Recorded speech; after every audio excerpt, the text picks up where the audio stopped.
يلا نبدأ المذاكرة، سهلة ان شاء الله. عايزة اعمل حاجات. يلا بقى نقول بسم الله حبيبتي ونبدأ المذاكرة. اشرب مية، اشرب زوري وجعي. ثواني يا بابا هجيب القلم ونسيت. هو احنا بدأنا عشان تنسي؟ بدأ فين؟ القلم اهو، هبطت عايزة اكل. يلا بسم الله ونبدأ مذاكرة. مش قادرة مثلا، عايزة ارتاح.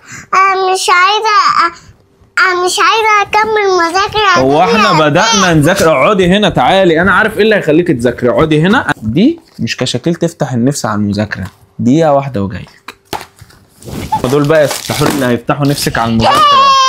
ايه؟ احب حروفي، احب ارقام 1 2 3 اي لايك اي بي سي اي لايك بي رايتنج. وكمان يا ست حور معاهم الوان. يا بابا وريني الحلويات دي. او بنتك بقى عندهم 2.5 سنين وداخلين على مرحله التمهيدي، انصحك تجيبي الكتب دي من بيدج اسمها اكاديميه الاطفال. هتعلمهم كل حاجه من اول الكتابه لحد التلوين لحد